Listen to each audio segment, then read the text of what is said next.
Hello everyone, this is the Vookcast. It's episode 127. The Vookcast, it's a podcast where we talk about Nintendo games and news from an Australian perspective. My name's Stephen, I'm your host today. And with me is a co-host whose name is Daniel. Hi Daniel, how are you Daniel? Hi, the co-host with the mo-host. The mo-hostest.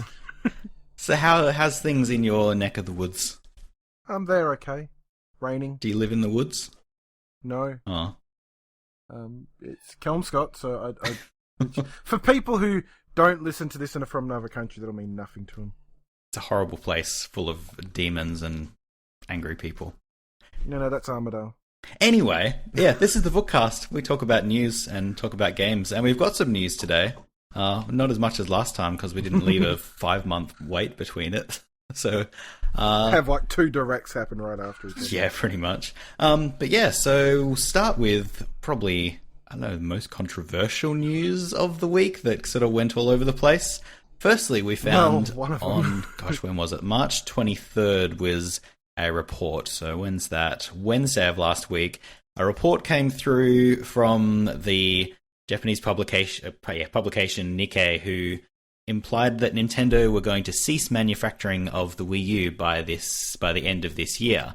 And clearly it didn't seem too outlandish because we all know it's not doing too fantastically as a console, and we're all expecting it to be replaced in the not too distant future by Can I just something. Say my reaction was they're still making them? Yeah. Yeah. I mean, I thought that they were... I'm sure I heard something a while ago that they weren't making as many, or because... I mean, I would assume that they would have warehouses full of them at this point. Yeah, probably. Yeah, that wouldn't surprise me at all. But yeah, that was a report that came out, which, you know, reports and rumors come out all the time. But this came from Nikkei, which is somewhat more reputable than your average NeoGAF poster, I guess. Yeah, so it turned out I think just the next day, or maybe on the same day actually, Nintendo saw this clearly and decided to respond to it, saying that this isn't an announcement from our company. From the next quarter and thereafter as well, production of the Wii U is scheduled to continue. So it's not stopping apparently, but who knows? Yeah. I mean, are they still making Wiis? Or have they officially stopped making them? I don't know. I mean, I haven't seen any in stores, but that's hardly a big sample size of where Wiis might be sold. I mean, they're still releasing like Just Dance for it. And, yeah, well, I don't even know. I don't even know if they're still, because I know the GBA got retired pretty late. Like well after the DS was, well and truly around. But yeah, so yeah. I mean, I depending on what's happening with the NX and this year and all that, I kind of think Nikkei might be on the money with it. It just, in my mind, the Wii U, for as much as I love it, I fully understand it's not a system that sold a lot. I mean, for me, the thing that makes it seem plausible is just the fact that there's so little on the horizon. We've got Star Fox Zero, and we've got an unnamed, we've seen like 1 minute of footage for it, Zelda game that who knows when that's happening, or, it doesn't seem completely unlikely that might skip a generation onto the next console or something like that. It's hard to say, but between, just having Zelda and Star Fox in the upcoming year for the console, it doesn't really, scream out that they're going to keep this thing around for much longer. It sort of seems like it's on, it's there because they've got nothing to replace it so far, is what I'm thinking. I can think of at least 2 other games for the Wii U this year. Yeah? Mario and Sonic. Yes. And Lego Star Wars The Force Awakens. So games that come out on literally every platform and an Olympics Mario game. And Sonic, yes. Okay, well, even with those, it's still not a flood of titles. It's not amazing. But yeah, I mean... Come on, in the dying days of the N64, we would have been happy for 4 games over the course of a year. Things are better now. You don't have to think about those horrible times. Conkers and Paper Mario and like a Tony Hawk game.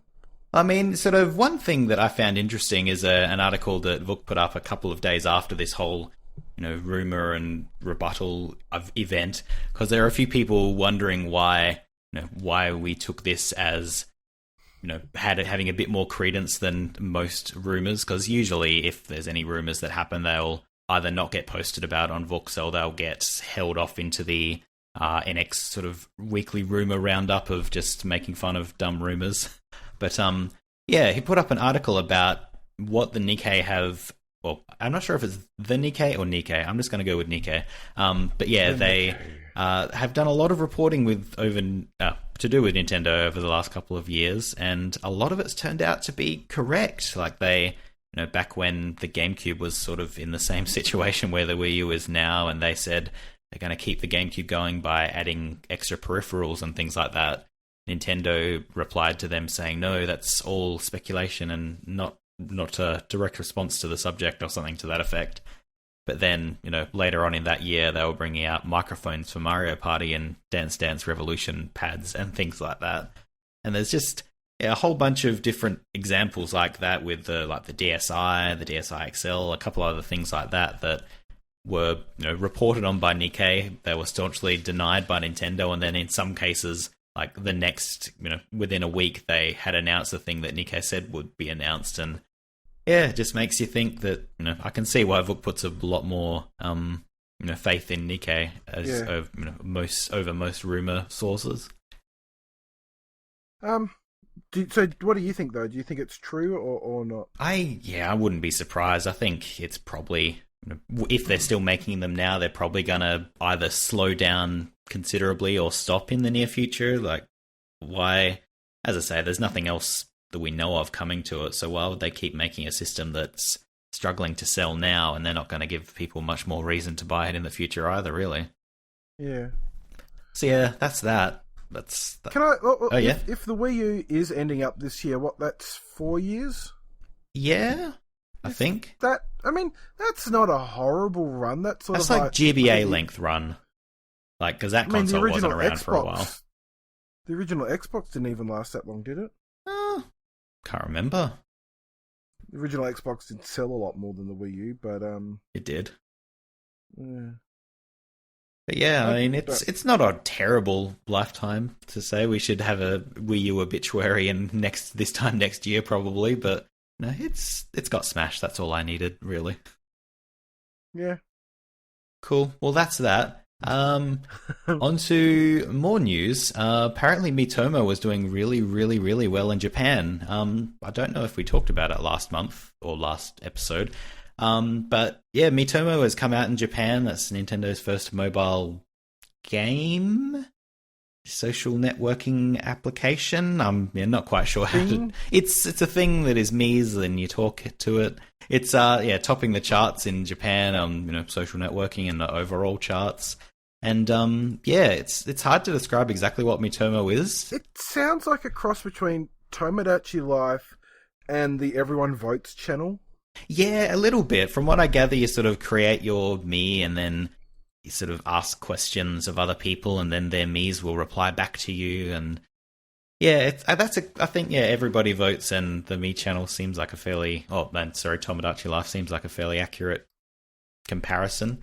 And apparently there is like some little mini games you can play in it. Yeah, and you can use it to earn like the My Nintendo coins, which will get different rewards that are sort of yet to be confirmed, or there are only a couple that have been confirmed so far, but sort of the replacement for Club Nintendo.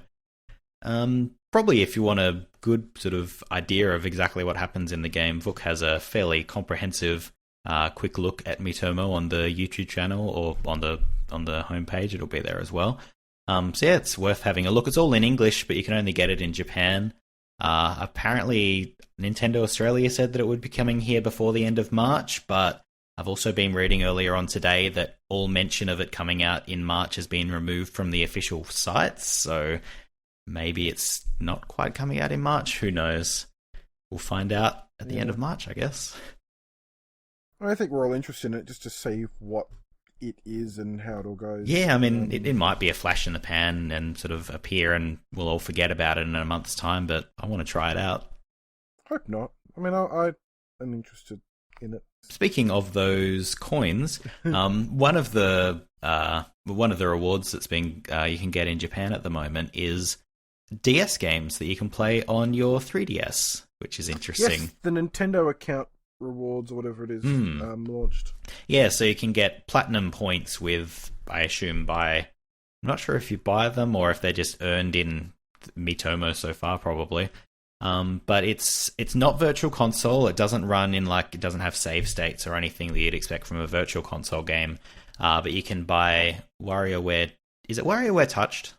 Yep. Yes. Yeah, you can get that with platinum points on your My Nintendo account in Japan, and it basically runs as though it was a DS game in the 3DS. So uses the hardware DS that's inside every 3DS, from what I understand. And so it's basically like DSiWare. Yeah, exactly like DSiWare actually is what I read. So yeah, good work. But yeah, so that's the sucky thing about I because when you're playing something that's in DSiWare, DSi mode, you lose all your Street Pass. I think your pedometer stuff that stops. The entire system is dedicated to DSi stuff, and it turns off all the background functions that you kind of expect to be there, which it's a bit of a bummer, but no. Yeah, I mean, it's good that they're doing this. This is sort of like, I'm fine with them doing it as here's a special reward instead of here's something you can buy with half the functionality. Yeah, I guess if you were buying it, people would expect Virtual Console sort of functionality out of it, or some people would, and it would make people grumpy if they couldn't do regular Virtual Console stuff for a thing they bought. It's like why they haven't bought the GBA Ambassador games. Yeah. They can't get it running to the level that they want to get it running at. Speaking of, I wonder if they'll get added in this kind of reward system. That would be interesting. I mean, a lot of people don't have that ambassador reward program like me, and I'm glad I do, but feel bad that no one else can play Metroid Fusion on their 3DS. I would only want them to if they, the big problem I have with those is that the 3DS functionality is even worse because if if you're playing a DS game, you close the lid, it goes into sleep mode. You close the lid of a GBA game, the game's still running. Yeah, it doesn't go into sleep mode. Because the GBA never had any concept of sleep mode apart from very specific games. Some of these other rewards don't look too bad, though. That you like the Mario suit for Miitomo, or you can get discounts for buying games online. So, I mean, that's not a bad sort of setup, I think. It's sort of, at least as good, if not better, than all the stuff we had on Club Nintendo. They occasionally had some interesting things, but I feel like I'd prefer to buy, to be able to get the games on my systems rather than a deck of, folders or something. I don't know if I've ever mentioned it, but did you know I have a US 3DS? I had no idea. Okay. So... One of the good things about the US Club Nintendo was they'd usually cycle it out every month. They'd have, here's some different download games you can just use to redeem your coins with. And that was like a lot of DSiWare or maybe some Virtual Console games. And to be fair, they did have that towards the end of Club Nintendo here as well. So yeah, that's worth mentioning. Right at the end, they did sort of like a Club Nintendo fire sale where they're like, you know what, fuck it, just put everything up there. Get rid of it. Here's Star Fox 64 for 600 coins. Just and give you something to spend all of those otherwise worthless points on. I will do that. Or I picked up Art Academy, that brain training game that never came out here. I think I came very close to getting that Yoshi's Island, but he poops eggs and it's fart noises and all that. New Island? Is that what you're thinking of? Yes, the egg pooping one. I see. Are you playing a bass? No. It sounded like there was a bass. Anyway. Oh, I probably hit my microphone. Sorry. So yeah, that's games coming to the 3DS that are DS games. That's kind of cool.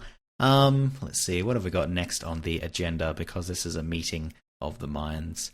A couple of, I guess you'd call them indie games that have been announced for the Wii U, which is they're two ones that I'm quite happy that are coming to the system.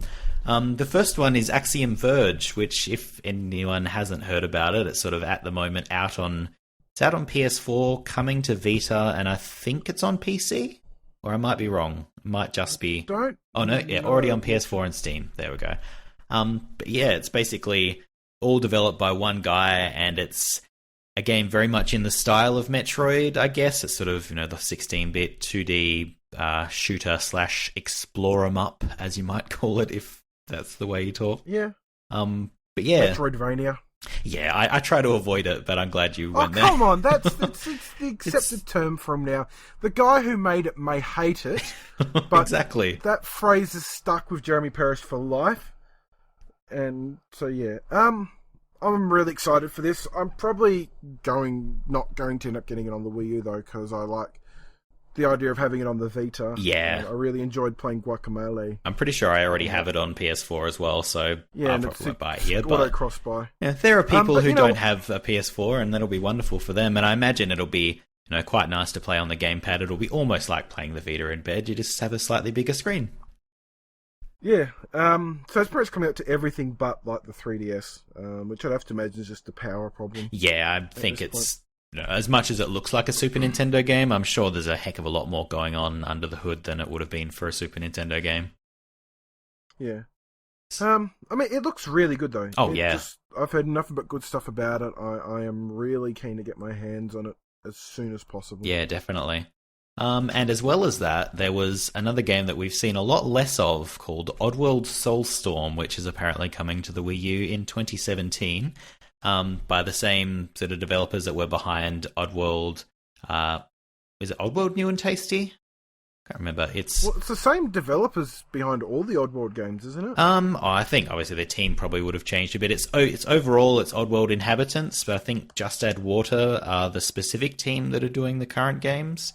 Okay. But yeah, we don't know a lot about Soulstorm. They've basically said that it is a fresh narrative, but a complete story retake inspired by the original tale. So, like, everyone sort of initially thought that their next game would be an Abe's Exodus remake in the style of New and Tasty, but this kind of leaves it open to possibly be something else, or it's really hard to tell. They haven't really said much about it beyond, a couple of lines of PR and an image that they very slowly are revealing if enough people follow them on Twitter or something. Just they're showing people black and white pictures of Abe's hand and chest and things like that, which I guess there must be some clues in there somewhere. I have no interest in Oddworld. Really? I never had a PlayStation. Oh, you're one of those people. You're one of those Nintendo 64 people. Gosh. Yep. I might have the GBA, might have the Game Boy one here. Oh man, that thing's great. Yeah, I probably should. Is it really? Well, I wanted it as a child. I don't know if it's actually great, but you should play it if you own that video game. I'm pretty sure I picked it up on PSN for on the PS1 Classics, I think. Okay. Pretty sure it came out that. And I've got Stranger's Wrath on there. I've always wanted to play that. Oh, yeah. But I've not touched any of the Oddworld games. I am unabashed in my fanboyism. What's a Tomb Raider game? Never even looked at it. I'll correct what I mentioned before. They didn't say that it was coming to the Wii U. They haven't actually said any platform that it's coming to, but it's out in 18 months, and who knows what platform will be happening at that point. But it's safe to assume it'll probably come to a Nintendo thing that is around in 18 months' time, I guess. But yeah, Oddworld Soulstorm, I guess we'll find out what's going on there. And now we've gone on with the actual credible news, and now let's talk about some NX rumours, because they're fun. So I assume you and probably everyone that listens to this podcast has seen the various leaked, I'm saying that in quotation marks, images that have gone out over the last couple of days or week or so. That abomination. To describe it to anyone who possibly hasn't seen it, it's based... Stewie Griffin's head. Yes, it's based on a patent filing that was done a little while ago by Nintendo, which could be an indicator of what they're doing. It might not be. You never know. But basically it was a wide oval that was one big screen with two weird analog nubby things on either side in the middle of the screen. And it's that, and that's super weird. Yeah. No, go on. It's, I had no issue. I think the Wiimote took me like a couple of minutes to fully get my head around. And the gamepad, I'm like, yeah, that makes sense, the Wii U gamepad. This, I'm like, no. Exactly, like... No, that's just... how? What? And like to clear it all up as well, it has now been confirmed as fake. The person who made the first one got confirmed fake, but the second lot, no one's actually said yes or no to. I think the second one got confirmed really? as well, but I might be remembering that wrong. Was the second one the same actual design, just different photos of it? Well, the second one was like white. Yeah. And the other one was sort of black on a wooden desk next to a MacBook. I remember that one. Yeah, they both look real dumb. And yeah, at least one of them is being confirmed as fake because the person who made them sort of showed their process of making it, which is it's worth watching if you have any interest. It's kind of shows. I think he used a combination of 3D printing and rendering in computer graphics and stuff like that to make a clearly very convincing version of what might be an NX controller. This is like an amazing era of fakes that we live in now. It's like there is no way to know if something that leaks is real or not unless like Nintendo comes down and goes, "Oh yeah, that's real." Exactly. Like that's really what it is. If anyone has the skills and the time, they can make something that clearly was able to fool most of the internet. Like, you can do, like, a 3D printed shell for a DS or a gamepad screen and go, no, look, see, it's actually playing the games. It's totally legit. Yeah. Give me all your internet money for clicks. So, yeah. I mean, I'd like to say that I thought it was fake from the start, but it seems a bit silly to say now that it has been confirmed. But, it looked dumb. And even if it was real, I mean, it could work. I sort of have faith Nintendo could make something like that work. I feel like if you're putting a label on there that says confidential property, then maybe you're trying a bit too hard. Yeah. But yeah, so that was this week's rumour. I don't think there was anything else really to say about that. It was, people thought it was real because it matched a patent filing, and turns out it was not. So yeah, that's that. That's the news. So we'll take a quick break here and come back to talk a little bit about Pokken Tournament.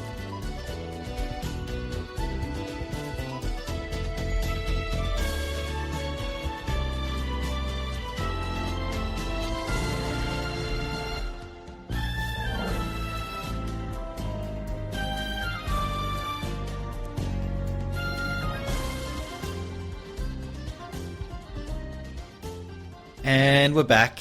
We're going to talk about Pokken Tournament now. We had a lively discussion during the break to work out how you say it, and we came to the conclusion that Pokken, like Pokemon, and Tekken, so Pokken Tournament, that's what we're going to say from here. Please leave a like, comment, and subscribe if you think we're wrong. Pokken Tournament. Please like us if you... whatever. Yeah, just like us regardless. Yes, just tell me that you like me. Pokken Tournament. Steven's charming and he has a beard. It's out. We've been saying for months that it might come out on Wii U, it might not. Maybe it would only be in the arcade, but here it is. It's in my house on a disc. What do you think about Pokken Tournament? It's nifty. I actually really like it. Cool, end of podcast, bye. I'm not out of all of us. I'm probably, I enjoy playing fighting games, but I am in no way good at them. We've seen when I play Smash, it's like I'm not playing to win. No. I'm just playing to be an annoying bastard. You still win sometimes, but yes. I've only used one. I haven't used, in the whole week or so I've been playing it, I haven't used any of the other Pokemon. Really? You've just been Pikachu Libre? Yes, because she's adorable, and she's got like little wrestling mask on, and she does like her poses, and it's all like, no, I'm just gonna fuck some shit up with a Pikachu and a Lucha Libre mask. Well, I mean, just to give a rough idea of sort of my understanding of how it all works, basically, you have two Pokemon, you're in an arena, and you are controlling them because you have a wonderful link and bond with your Pokemon or something. There's some weird story justification as to why you can control a Pokemon directly instead of just yelling at it, telling it what to do.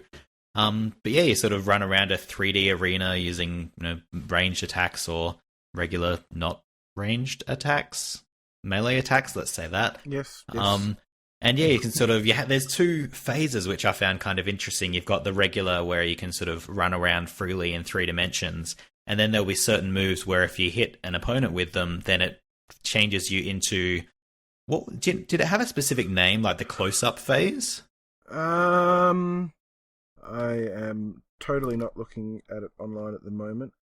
um, A phase where you're really close up, anyway. I can't remember off the top of my head. I mean, yeah, essentially, there's like when you're in that second mode, then it changes to be a bit more like a traditional 2D fighter, I guess. So you can only move left. I guess the comparison would be Dragon Ball Z fighting game and then to Tekken fighting game. I don't know. I've played a lot of Dragon Ball Z games that were just straight up 2D. I think my comparison would be more like it starts off like probably a current example would be like a Naruto game, like where you're sort of running around free roaming and fighting in that sort of circular-ish arena. But yeah, when you go into this, it becomes, as you say, kind of more like a Tekken game, a traditional 2D fighter where you can only move left or right, jump or duck, or like have an upper. You can sort of lean up, lean down, and you have an entirely different moveset as well in that phase, which is kind of interesting. So every character has a whole pile of moves to remember or to mash until they work. How did you find? How did you find sort of getting into the game and playing it from someone who's, as you say, not hugely into fighting games that have extensive differing move lists for every character? How did you find it? I mean, I spent probably I played through the first 3 lots of the tutorial. I mean, I'll probably just put a bit of note. I did play the arcade version when I was in Japan, and I probably played it maybe half a dozen times. And I found that my big problem was I just didn't know the moves. And even though the moves are very simple, it's not like, you're doing up, down, down. Yeah, you don't have complicated ways to input it. It's just a direction and a button, basically, but you've got to remember which direction and which button does what in which situation, so... Yeah, so it is still a lot to memorise, and I think that's also why I've only stuck with one character, because I know how to use Pikachu Libre quite well, and I sort of know what moves I can pull out and when. And I forgot what the original question was, but yeah, I mean, but when I was playing it over there, because I didn't have the tutorial, I didn't really know what I was doing, and stuff was just like, I'm in like a field mode now, and now I'm in like the versus face-to-face mode, and what have I done? And the problem with that, well, I guess not really a problem, it's a good thing. The arcade, if you play an arcade game in Australia, you just, unless there's someone sitting next to you, you're just playing, against the computer. Yeah. And computers usually a lot more forgiving early on, so you can just sort of find your way around it. With the way those arcades over there work out, they're all linked up online. Okay. So if I'm playing online and someone else is playing, they can challenge me, and because I don't really know what the words coming up on the screen at me, I'm like, it's all Japanese moon text, what's going on? I'll just hit A, and then I'm suddenly fighting someone else, and then, I'm dead. I'm like, okay. Yeah. Well, it looks neat. But after, I did the tutorial just so I could get my head around how it all works, and I think the whole phase shifting, it's sort of that's the crux of the game, I think. Yeah, it definitely is.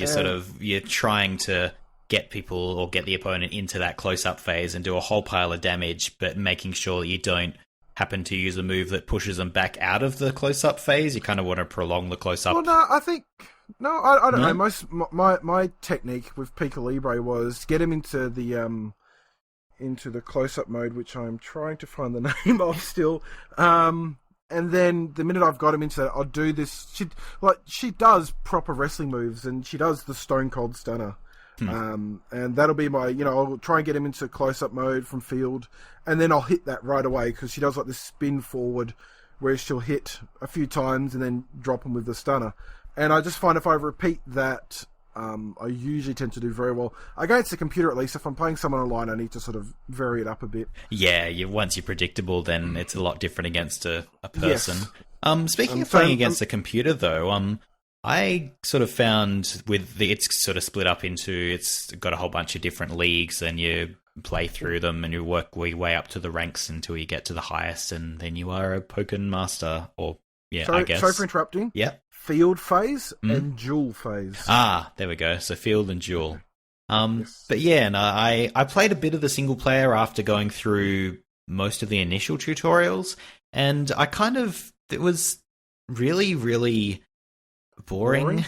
Yes. Like, it probably gets a lot more interesting as you go on, but I played through about like two full league or two full brackets, I guess you would call them. So it was five battles of 3 in each of them, so about 10 battles all up. And I didn't lose once. I got like a perfect victory in most of them. The enemy just kind of looked like it stood there and waited for you to attack it and would only occasionally try and attack back. And that was so boring that I found it really hard to actually push forward and continue playing after that. So yeah, I'm up to the 3rd division. Yeah. And it's sort of, I've had to force myself to do it. Because it is like, this is so grindy, I just don't care. Yeah. Just hurry up. It started to get a little bit harder. Like I don't think I may have lost a round, but I haven't lost any matches. Oh, okay, yep. The one I've lost is like at the end of each sort of mini league, you'll face, like, Shadow Mew will show up and go, "Oh, I'm evil and I'm Shadow Mew. I am the bad one." You. Yes, woo! And I beat him the first time, but then the second time he sort of completely owned me. Ah, okay. That's it. I find, if someone's actually, this probably more bridges into playing online, I found it's quite easy, if you play your cards right, to come back from, someone will have you down to like 20 health. And then I found it's very easy to, if I'm clever, I can sort of work your way right back from that point. Yeah, especially because you've got like the burst meter that will have probably built up if you're on low health, so you can do more damage with every attack while your burst is active and activate is it the super burst attack where it's basically synergy? Yeah, oh that's right, yeah. And yeah, basically that's, I guess, sort of analogous to an ultra combo or something like that from a regular fighting game where it's just big and flashy and does a lot of damage and has a cool animation. And yeah, that can really help as well. And that's the other thing with transitioning between phases, is if you cause that transition to happen, you get a boost to your synergy gauge. That's right. And I think that's part of why a lot of those transitions, you want to be the one causing them, because if you cause them, you can activate synergy mode a lot quicker. And the fact that if you're starting that transition, then you pretty well have the upper hand once you're at the other side of that transition as well. So there is sort of a bit of a fencing duel sort of feel to it. It's like you want to be the one to get the advantage, but you don't want to leave yourself open by doing attacks that would. Yeah, a lot of the ones that change phase sort of leave you open if they miss. Yeah, so I mean, I've played a few games online. I think I've probably played like, I want to say 12, 15, I don't know. And I've lost 2 or 3 times. And I find a lot of those games, playing the PC, I'm just hammering at them until I win. Yeah. Playing online though, it's like I'm just being a bit careful, just trying to feel them out. Yeah, I definitely found that the game came into its own against a human opponent. Like, as you're saying, the computer players are they're just dumb as doornails. But when you're playing against a person, the whole the rock paper scissors comes into play a lot. Like, you've got the attacks which can be, I think it's countered by throws, which can be countered by another kind of attack. It's sort of the counters. There's counters, there's normals, oh, that's right. There's throws. Yeah, and so sort of you start to see a little bit of the mind game aspect coming into it. You can sort of, I think that my opponent's going to do a counter on this attack, so I'm going to do, I think there's like a separate, like a super counter that you can do that counters a counter. Yeah. Something along those lines. I don't remember the terminology, but like it starts to have be a bit more dynamic than one person just beating another Pokemon into submission. You have a lot of back and forth, and it makes it much more interesting when you're playing against a person either online or in person. Yeah. I'm only up to I've only just finished the second, I think it's like the Blue League or Green League or something. Yeah. So I'm hoping as I progress through that, because I'm getting up to I think there's another 2 or 3, I think. Yeah. I'm hoping those will be a bit harder and start amping up in difficulty, because a lot of playing for the single player is like, this is boring. Yeah. I am only playing so I can get ahead, because that's the only way you can unlock Mewtwo, is you need to finish all of that. Or you scan your Shadow Mewtwo amiibo card every single time you want to use him. No. Because screw that. That's so weird. So yeah, I don't know. I'm really liking it. I think it's actually. Can we talk about the graphics? Yeah, go ahead. It looks really nice. Man, it's weird how textured some of the Pokemon are. Like a furry Pikachu just kind of is weird to me. I don't know if you agree, but it just looks too You're real. used to it being like this block of polygons. Yeah, just this primary coloured blob of happiness, but now it's like an angry... It actually looks a bit like a rat, and I'm like, not sure how I like that. I mean, Pika Libre, like, her outfit, it looks like proper, like, wrestling spandex, and you can sort of see the stitching on it, and I'm like, this looks so cool and so pretty. The backgrounds probably leave a little bit to be desired, but I don't give a shit. I'd much prefer that they have more detail in the characters than detail in the background, clearly. And the game's very, like, flashy and cinematic. I imagine, you know, for Evo, where this is actually in Evo this year, this will probably be a fun game for people to watch. Yeah. You watch those transitions happen, and it's like, oh, yes. And, like, it's all, every hit, you know, it's fairly, as you say, it's very flashy, and if you have two people who really know what they're doing, it's somewhat easy to follow compared to a lot of other fighters, I think, and it will make for, pretty interesting something to watch, I suspect. And like how it does those, it will do like a slight pause and then maybe swing the camera around, and it's like, this is awesome. Yeah. And then you've got your super attacks as well, which, you know, mine is I jump off a wrestling ring and do like a spinning splash, and it's like, Actually, is this one of the first games where the Pokemon actually say their name? Because I've noticed Pikachu says Pikachu. Charizard just sounds like a man, just going. Rrr! But he doesn't make like the Game Boy. No, none of them have. Which like would a actually little be cry. Funny as hell if they just come out and go. Out. Yes, I'm glad that would be a little bit out of the ordinary in this situation. What's your opinion on the voice acting for the announcer? I mean, because the whole game is sort of narrated and assisted by, is it Nia or Naya? I think it's Naya. But I say that, but I don't turn her off. I like having her talking. I mean, like, she's as part of the game, between each match, she'll do a cheer, which helps you with your support Pokemon, which we also didn't talk about. You can pull in support Pokemon that either do attacks or buffs and stuff like that. This is one of my two gripes about the game. They feel like they do nothing. I'm like, what was the... I forget I have them half the time. I think, to me, I've found them useful in... when sort of another person is, you know, expecting me to do certain attacks, it's another thing that you can kind of throw in as a wild card to throw people off, and so they're sort of caught off guard by either you having more power or slowing them down so that you can more easily get up to them and get them in a combo. I'll tell a lie, I have liked using Rotom. What does he do? Because what does it do? I don't think it's he or she. But it's a ghost thing. Yeah. What happens is if they jump in the air while he's active, he will go and attack them. Oh, okay. So he makes them like sort of forces them to stay on the ground. Yeah, that's neat. Which is kind of cool. But like, I think I just haven't unlocked the high end ones, and for them you need to play through the single player. I think it would be a lot of experimentation to work out. You'd be able to do certain sort of combos with particular Pokemon, and then you could use the support Pokemon to kind of prolong the combo possibly, or to connect things that wouldn't normally connect. There's probably a lot of sort of technical stuff that you can do with them that I just haven't explored so far, possibly. Like, I tried using Mr. Magnus and Ninetales. Miss Magius? Yes, that's the one, sorry. Mr. Magnus. There's 720 of there things. There used to be a point where I knew all of them, and now I'm like... You could do a whole rap of them. Yes, and I was going to try, but no. But now I'm like, what? How do you say that? What? Yeah, it's a little bit. Or like whereas that. back in Gen 1 we had, it's a seal that does ice attacks. We'll call it Seal. Fucking genius that day, guys. This one is like a dugong. Let's call it dugong.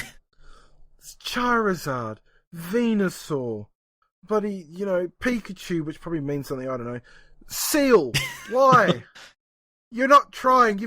That's like the end of a hard day. Like, I imagine they'd named all like 148 so far. So we still haven't worked out a name for that stupid ice seal. I just bloody call it seal. Done. Ship it. Cool. Done. Sorry, rant. Yeah. Let's talk. Yeah. What were we talking about with Pokemon Tournament? But yeah, the assist characters. I mean, I like the idea of it, but I just still haven't really got my head around them yet. I guess once I start playing online and really lock my style of play down, I might. I think that is be more useful open as to. something to pull out as one more move that you can only use once or twice a match, depending on how quickly it charges and things like that. Yeah, or maybe I'm just so pro that I don't need it. Oh, maybe. Yeah, that could be it. But yeah, and I mean, unless you had too much more, I think sort of to sum up with my thoughts on Pokken Tournament, I think it's fun, but I don't see myself playing it long term. Like when I was playing, with games like this, competitive fighting games, I'll have a couple of friends that I'll play the fighting games with regularly. We played it for about an hour or so, and it was good fun for that while, but in the end we just defaulted back to Smash, and I feel like that's what's going to happen long term. I just don't think this is going to be like something that stays on my roster long term. I think Smash has got that party game element to it, where you can have a bunch of friends and it's just you're mucking around. Even though when it does get super serial, it is still just like it's a party game. I mean, yeah. So, at the same time, like you can play it as a party game, you can play it as a one-on-one heavily competitive game. It's super versatile like that. But I mean, even I'll often have nights where we'll play nothing but Marvel vs. Capcom 3 for 4 hours straight. But I just don't think I could do that with Pokken. It's just, I don't know. It's probably just that I haven't played it enough to really understand all of the intricacies. But I just don't know that I'm going to bother when I already have so many other fighting games to play. See, I think for me it's because I don't have a lot of other fighting games. Like the last one I really got into was probably. I didn't even play that much of it. I was just playing through the story mode. Was that DC fighting one that came out? Injustice? Yes, that I got for free on PSN. Yeah. And like I've always liked fighting games. I've always wanted to, but I've never felt I was that good at them because by the time I get into them, everyone else has spent ages just playing them. Yeah, I mean, I feel like I'm horrible at fighting games, but I'm at a level where I can play well enough against the friends that I play with, and that's all I need. Unless someone rocks up with King DDD. Oh, God. Or Wario on a fucking bike. But yeah. But I mean, I'm sort of... Because I don't have that fighting game experience, I play this and I'm like... I could sort of see myself playing this for a couple of... Like for an hour or two, like every week. Just go online, play some games, play against some people. And on the online, it worked reasonably well for me. Oh, yeah. Like, I didn't notice any lag or anything yucky. I had one game which sort of lagged a bit. But then it sorted itself out pretty quickly, and then we're just playing. I mean, yeah, I was playing against someone in California, is the one that I remember, and it was like I was playing someone locally, so it was, that did well there. I'm really interested to see how the fighting game community picks up on this, because I think there is a lot of potential in this game. Especially since it's being played at EVO, I think that'll really help it be a mainstay in the overall fighting community. Just how cinematic the battle... Like Smash Brothers is the highest... most watched game at EVO now.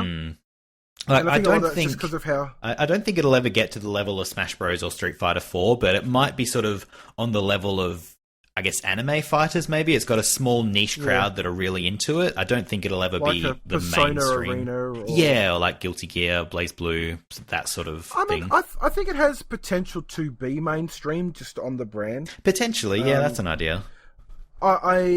I really hope they use this to build upon to do like Pokken 2. Because, I mean, that's my other problem with the game is I don't think there's enough to it. Yeah, I did feel like I'd played all the characters and was kind of... I think that's why I stopped playing when I was playing with friends. I was just like, well, I've played with all the characters now. I mean, I guess it has more content than Street Fighter 5 at the moment.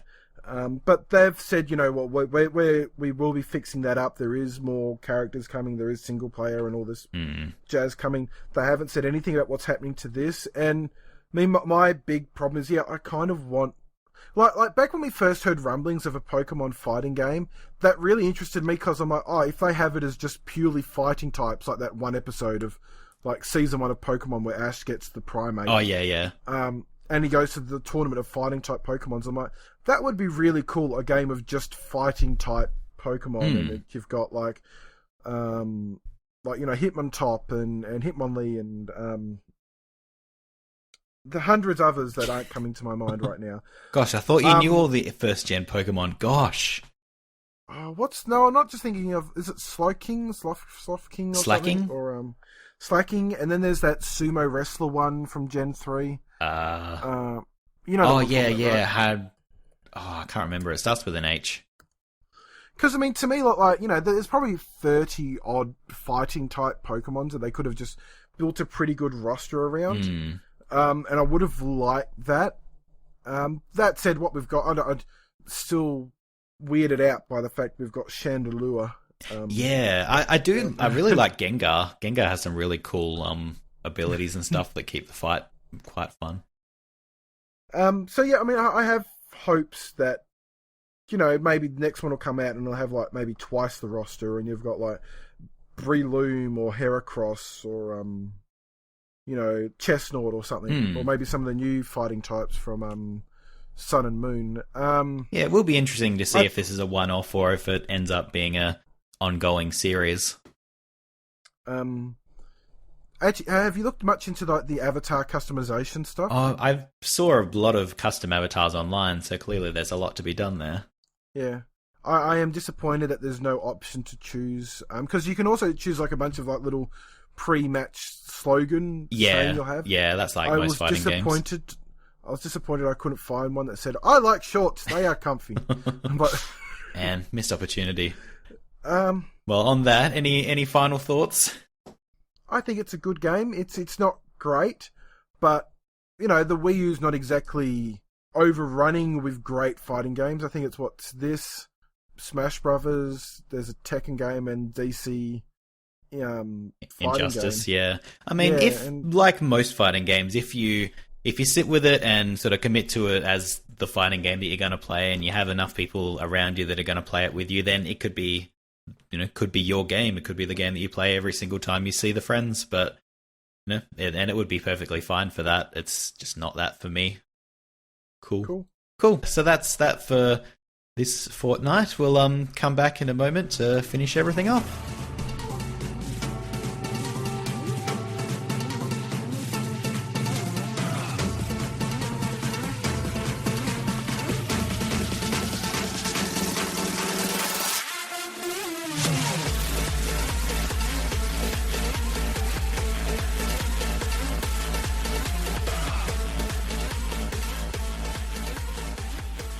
Hello, we're back. I'm back just to finish up the whole podcast and let you know what's going on the website at the moment. So we've got a bunch of reviews that have gone up sort of since we last chatted. There's a review for Twilight Princess, the HD Twilight Princess, obviously. Project Cross Zone 2 and Pokemon Super Mystery Dungeon, I believe, is the one. And I'm currently working on a review for Stellar Glow, so that'll be up there reasonably soon, and you'll find out all my thoughts there. If the talk about rumours, the whole stopping the Wii U thing, piqued your interest, then Vook has that piece about the Nikkei and all of the things that they have sort of leaked and then had denied and then ended up being true or false. It's really super interesting to read back through, especially if you either were around back in sort of the GameCube era or are interested in that sort of time frame. And yeah, that's pretty well about it as far as what's going on. The regular sort of bargain guides of any games that are coming out. Hyrule Warriors Legends is the most recent one that might still be relevant by the time you hear this. Otherwise, just make sure you keep having a look at that site because we put everything there. Otherwise, we're on YouTube, Twitter, and Instagram, and they're all as vooks.net, VOOKSDOTNET. As far as I'm aware, that works for all of them. And if you want to find out what garbage I talk about on the internet, I'm on Twitter at Stephen Impson, and Daniel, you're on Twitter, I hear. At Worthintendo, WORTHINTENDO. And yeah, so that's us. We'll catch up with you next fortnight. Hope you have a super good fortnight, everyone. Yes. Bye. Bye. Bonza Rooney.